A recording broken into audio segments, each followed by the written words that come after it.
Hey, what's up? Like, totally time for 90210. Well, hello everyone. Welcome back to the 90210 show. My name is Mark. With me as always is my wife, Carol. How you doing today, Carol? Hey, what's up? Not much. It's been a good week here. It is June. What the fuck is happening? I don't know what's going on with you over there, but you threw me off. It's June 17th, 1999. I threw you off. Yeah, because I don't know what the hell you're doing over there. My voice sounded weird, so I wanted to adjust my microphone. Oh, okay. The fuck? Adjustment made, everyone. And I sound better now, don't I? You do sound better. Okay. We watched an episode of 90210. Bobbi Dearest. That's Gina's mom's name. Okay. Good. I'm glad you said that because I'm like, who the fuck is Bobby? So we have several storylines going on as usual. Right. Where do you want to start? What do you want to tackle first? Okay. I mean, we just watched this last night. Oh, okay. So you don't remember anything about it. So there's Dylan, his storyline, which kind of crosses with Gina, also crosses with Kelly.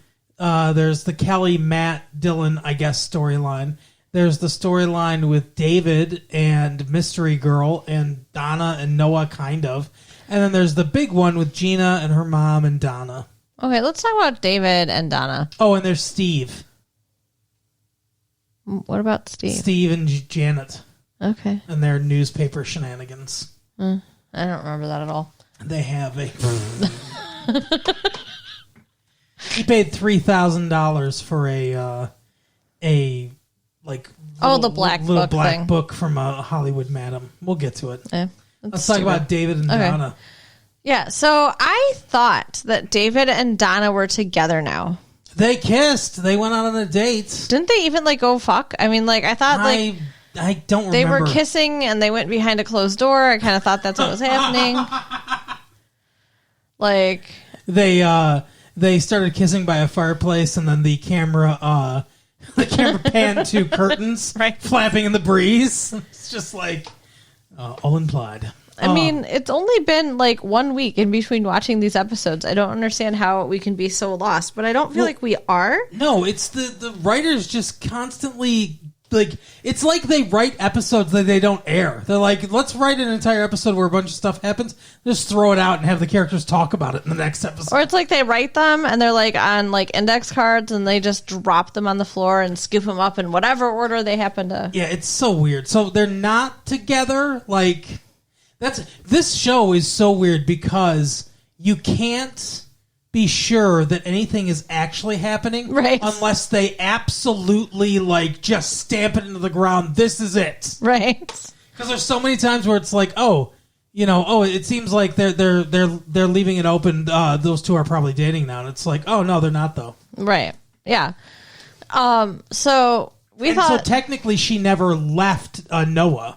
Which she says in this episode. Technically, Noah and I were never over. What? But they broke up. I thought so, too. They broke up. With the whole Gina thing, but technically not. Because her and Noah are together. That's so stupid. So, David sees her... Okay, she's talking to Noah in the parking lot. Yeah. And she's upset about the whole Gina situation. Yeah. Because as we learned in last episode, Gina's going to be suing... her mother for $1.1 million. We don't know that yet. Just that she's going to sue her. Oh, okay. We don't know how much it's for yet. So she's talking to Noah, and then she fucking leans in and kisses him. And you and I were like, "Oh my god, what the fuck? What a betrayal!" And David pulls up, and we're like, "Oh, it's on or whatever." And he's like, "Oh yeah, I see where this is going," and he leaves. Yeah, he's like, "You made your choice." And it's there was a choice. When did this happen? I don't know. I thought she made her choice, and it was David. That's what we thought, too. We thought we were going to finally be done with the Muppet. And fucking, what's his name? Chris? What's his name? Chris? What's his name? Matt? Matt. Yeah. Some generic white guy name. Says Mark. Whatever. Yeah. So... Whatever. I guess her and Noah are still together. I don't understand it. I don't like it. I disagree. I'm very angry. We're writing letters right now. Like, how can they do this? I don't know. It's upsetting. And yet, David still works in Noah's club.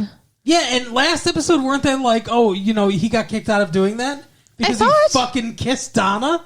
I thought. But no, it's okay now. And then Noah comes up and he's like, oh, no hard feelings, buddy, or whatever. Like, I broke into your house the other day and was like, how could you do this? Like, but no hard feelings now because I got the girl. And he's like, yeah, whatever.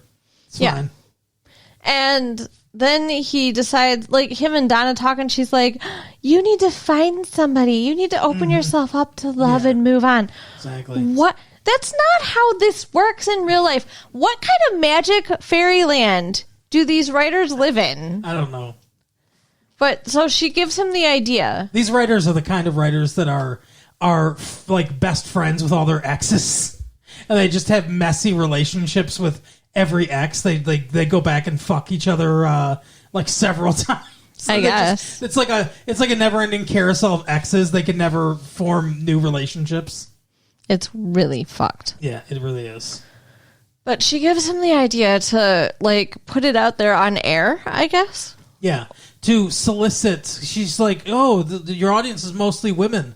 Beg for them, David. Yeah. You can't have me. Yeah, they'll want to date you, whatever. Like you mentioned, like he's like, oh, he's so good looking. Most of them don't even know what he looks like. I said, imagine being so good looking that you get like fucking letters and like just tons of stuff with people beseeching you to date them. But like they don't know what he looks like. I mean, the ones that are in the some club of them do. Yeah, because he's in that little glass booth in the middle of the club. But most of them like are Cleo listening on the Pinocchio. radio. Huh? I said like Cleo from Pinocchio. He's in a little glass bowl. Right. So he gets some woman calls in with this heavy like Russian accent. Wow. Okay, she's from Argentina. Argentina. That's right. Argentina. Sorry. Da, I am from Argentina. I am not after American secrets. And what was she? It sounded like she was like telling him off. Kind of. She was like, what? Like, why do you think you're so special that all these women should throw themselves at you or whatever? And he was like, yeah, I'm still single. Don't feel very special over here or whatever. And she's like, yeah, that's true. Duh, just like in Moscow. In Moscow, Rio de Janeiro. Right. Santiago. No, it's Chile. I don't know. I don't remember. What's Buenos? No, what's the fucking... What is going on? I'm trying to think of a city in Argentina. And you're just naming a bunch of cities in Brazil. Well, I said Santiago. That's in Chile. Oh, Buenos Aires is in Brazil. Correct. Very good. I get a cookie. Oh, my goodness. But yeah, so she's like, oh, well, maybe I'll fucking come and see you then. And he's like, all right, you sound familiar. Do you have a mop? So he doesn't say that because he doesn't fucking know who it is. No.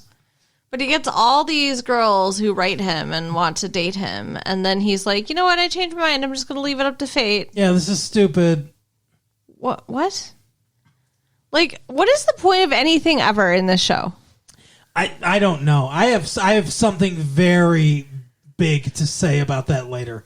But he's talking to Noah and he's like, yeah, that Argentinian girl that sounded Russian called, and like I really like her. And then there's this woman cleaning up that's clearly the woman. Like they couldn't have telegraphed this any harder.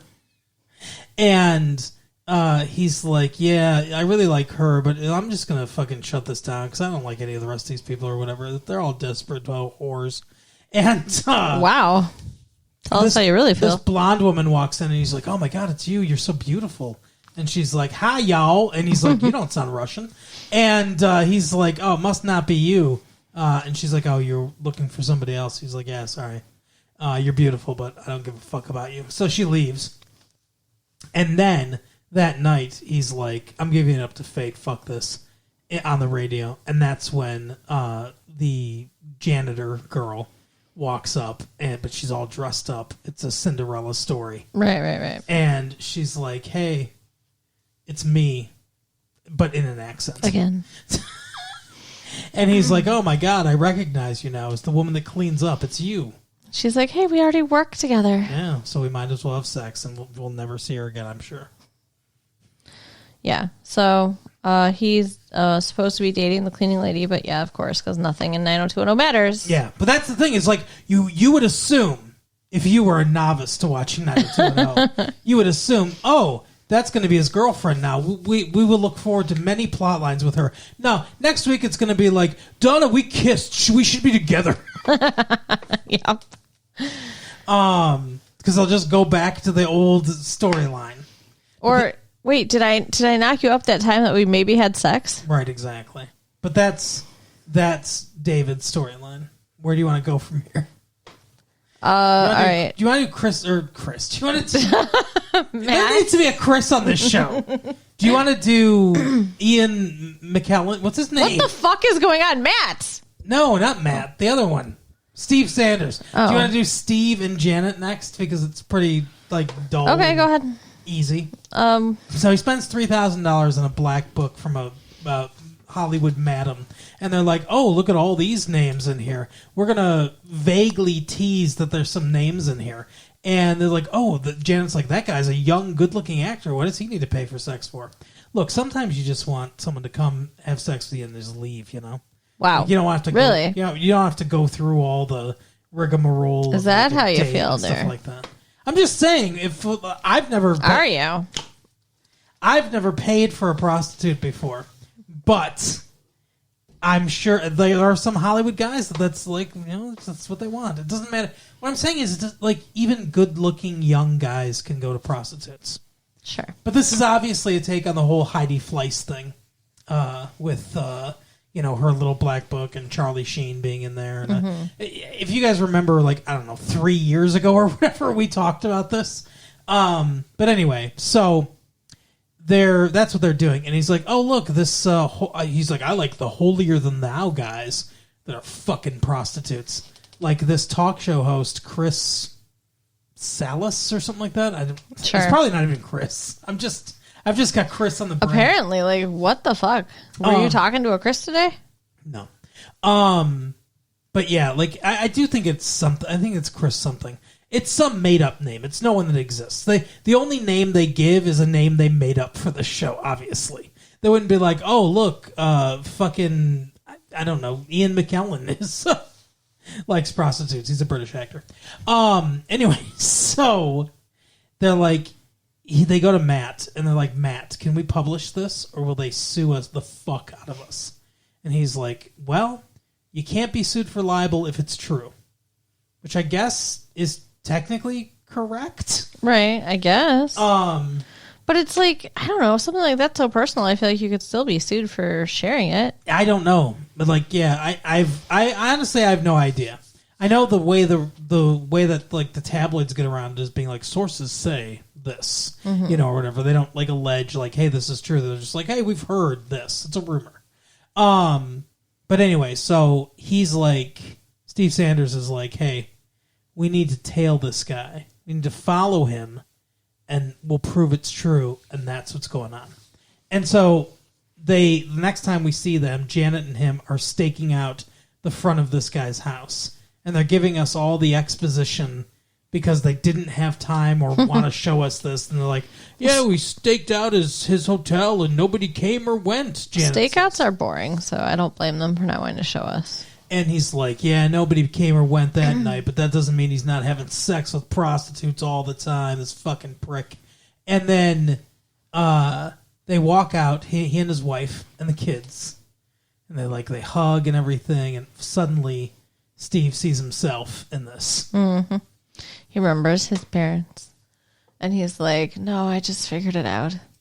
He doesn't even live there anymore. He's not cheating. They're separated. Yeah, he's staying at a hotel and hiring prostitutes. Yeah. And he's like, oh, you know, I can't, let's fuck this. And he burns the book. So it's like sad now instead of scandalous. One good thing comes out of it. Matt's like, let me see the fucking book. And he looks for some names, and he's like, and then, because he has a client who's black, a 17-year-old honor roll student who's black, who was at the Beverly Hills Public Library when a drug deal was going down between two whites, and the one white guy that gets caught didn't want to name his dealer or whatever, so he's just like, that black girl, she's the one that sold me the drugs. And so they arrested her. So awful. And they were like, we have a witness that says that you were selling him drugs or whatever. And so Matt's trying to fight this shit, and he's talking to the assistant district attorney. Well, after he looks at the book, he's like, hey, guess what? There's the district attorney is in this book seeing prostitutes. He's looking to run for office. Maybe I fucking destroy him. What do you think about that? And he's like, oh, he's a friend of mine. He's like, yeah, or we could drop these charges for this chick. And he's like, that's illegal. And then yeah, he didn't even come right out and say that though. No, he wasn't. It wasn't a very clear quid pro quo. He was cagey about it, but it was clear that that's what he was referring to. Yeah.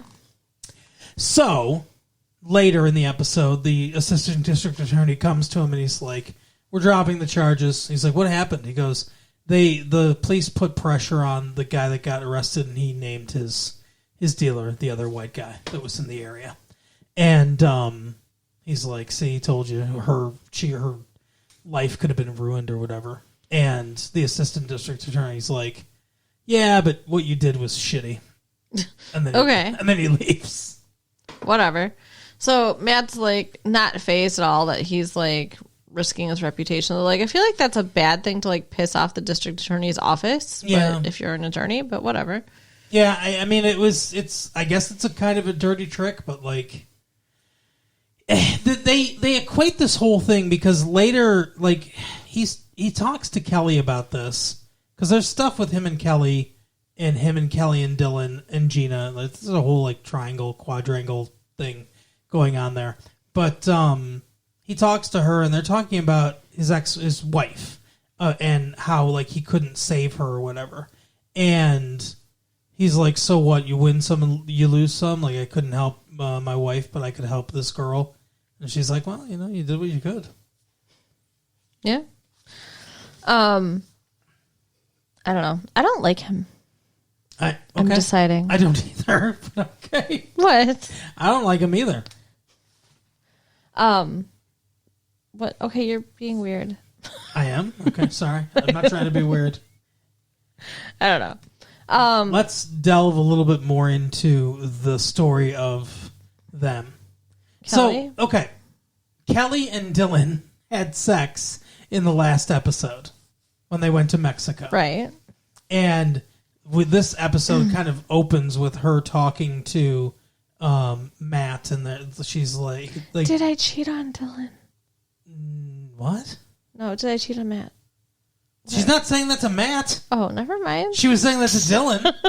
Sorry. Her and Matt are having fucking lunch, and he's like, hey, thanks.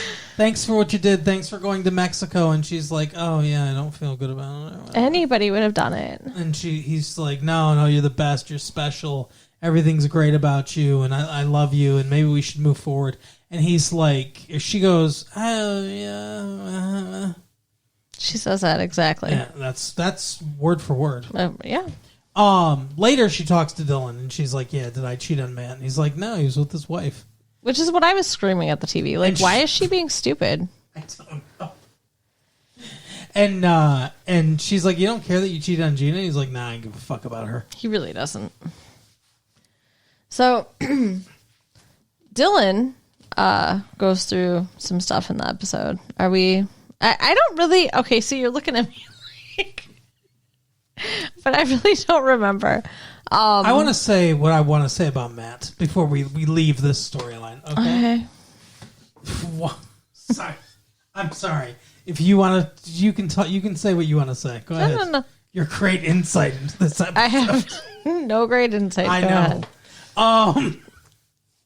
So I figured it out watching this episode why it pisses me off so much. Because, some things don't come to fruition or whatever in the show, and it doesn't make me as angry as this whole storyline with he and his wife did, right? It meant fucking nothing.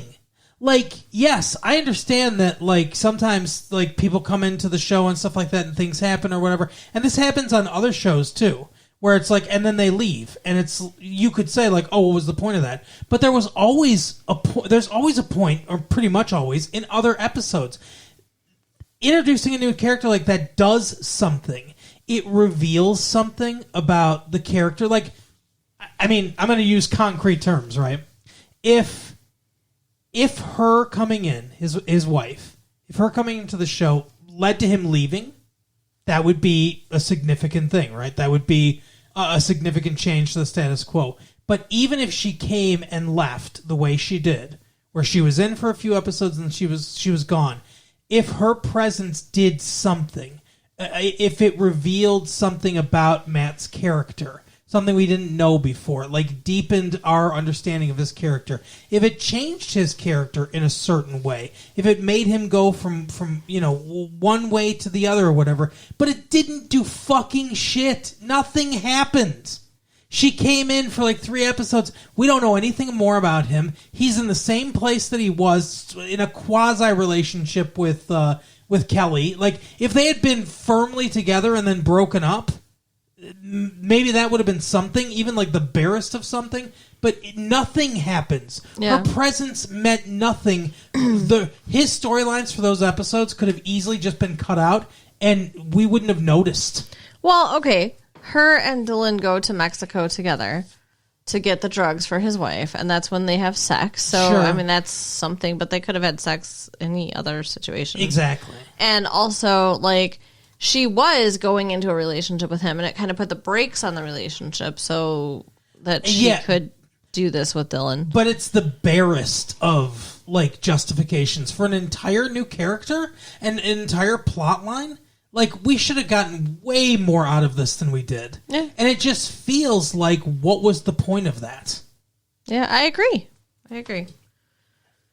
But yeah, so that pisses me off. And then to finish Matt's storyline, his friend comes in from New York with divorce papers from his wife, completely closing the book so that he can fuck Kelly guilt-free. And the friend is like, "Oh, she's doing this for you. So She loves you. So you can live your life because she's not taking visitors anymore and stuff, and she's going insane." And it's like, okay, great. Yeah. So that's it for her. And now Matt's the same character he was before she was there. Yep. He's going to be completely single and able to be with Kelly, who feels like she cheated on him with Dylan. Yeah, exactly. But anyway. But she didn't. So Dylan's going through stuff. Talk about it. Dylan, he's always fucking crazy. Mm-hmm. And he, in the beginning of the episode, is riding around on a jet ski. Oh, God, I completely forgot about this one. Okay, go ahead. And he, like, starts racing some strange dude. Like, he doesn't even know this guy, I don't think. Yeah, this guy's just a weirdo that almost hits him with his jet ski. But he, like, knocks him off a couple times. Like, he falls off more than once. And the last time... Dylan really needs to practice his jet skiing. Right? And the last time, he, like, flips off and hits the water in such a way that it, like, knocks him out. I don't understand. I don't understand what happened either to him. But he's floating face down in the water and unconscious. And somebody comes along and saves him.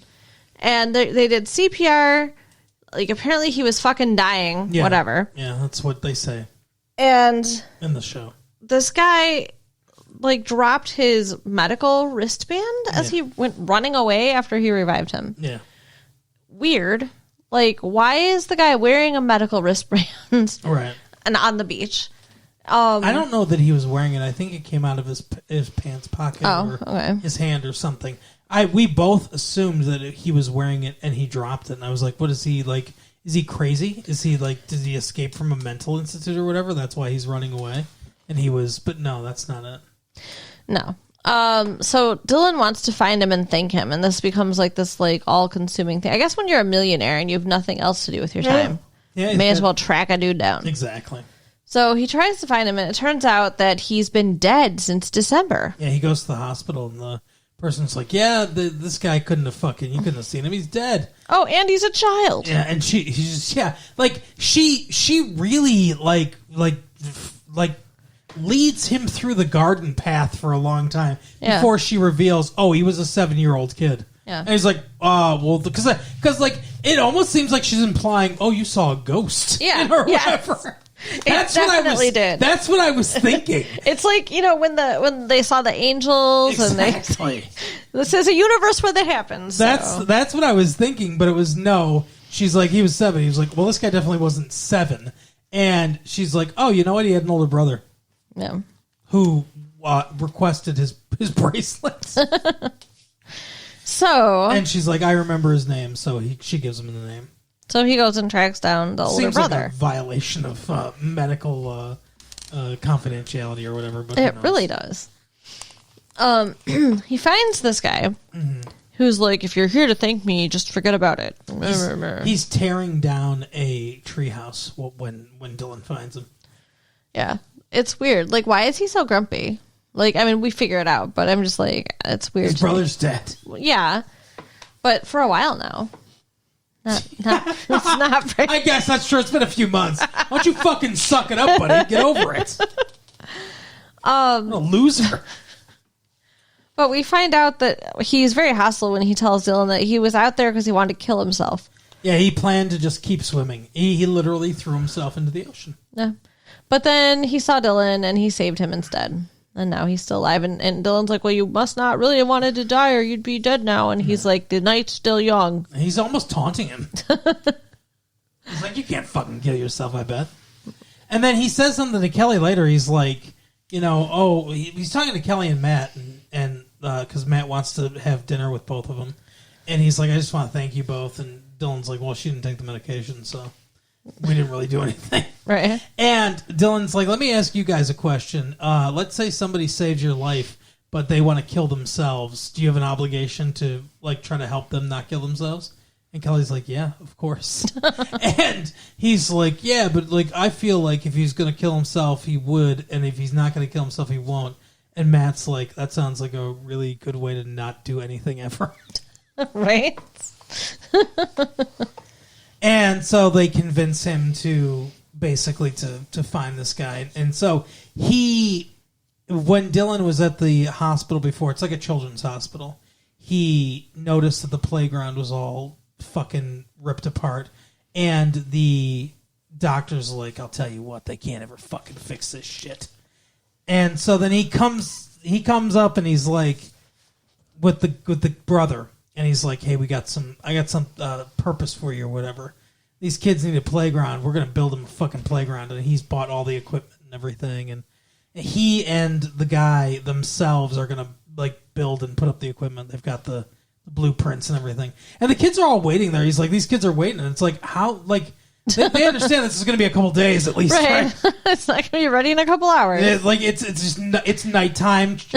Crickets are chirping, and the kids are like, "Is it ready yet?" We're so cold. My T cell count is low. Goodness. Anyway, so that's that storyline. The last big one is Gina and Donna and the mom. This storyline annoyed and frustrated me, as most of them do. It's weird. It's a weird one. And the twist at the end is weird. Yeah. Yeah, you don't remember, I know. No, I do. I remember. But, so it starts out with them, like, having brunch, because they want to try to, like, work it out. Yeah. Aunt Elise, you let my mom waste $60,000 of my money, And she's like, yeah. She said she needed it. And what's like, and here's the thing, you and I were on Gina's side for most of this. Yeah. Because she's like, yeah, well, at one point, Elise is like, oh, that woman can't be trusted or whatever. And it's like, yeah, that's why you were supposed to fucking watch the money. Yeah. Because she blew through it. And the thing is like, she's rich. She should have been watching it. Mm-hmm. But then Gina's like, I'm going to sue you for $1.1 million. For pain and suffering. For pain and suffering, yeah. So $60,000 is gone. Mm-hmm. She wants $1.1 million. Yeah, that's crazy. And Lisa's lawyers say that it's a joke of a case. It's going to get thrown out.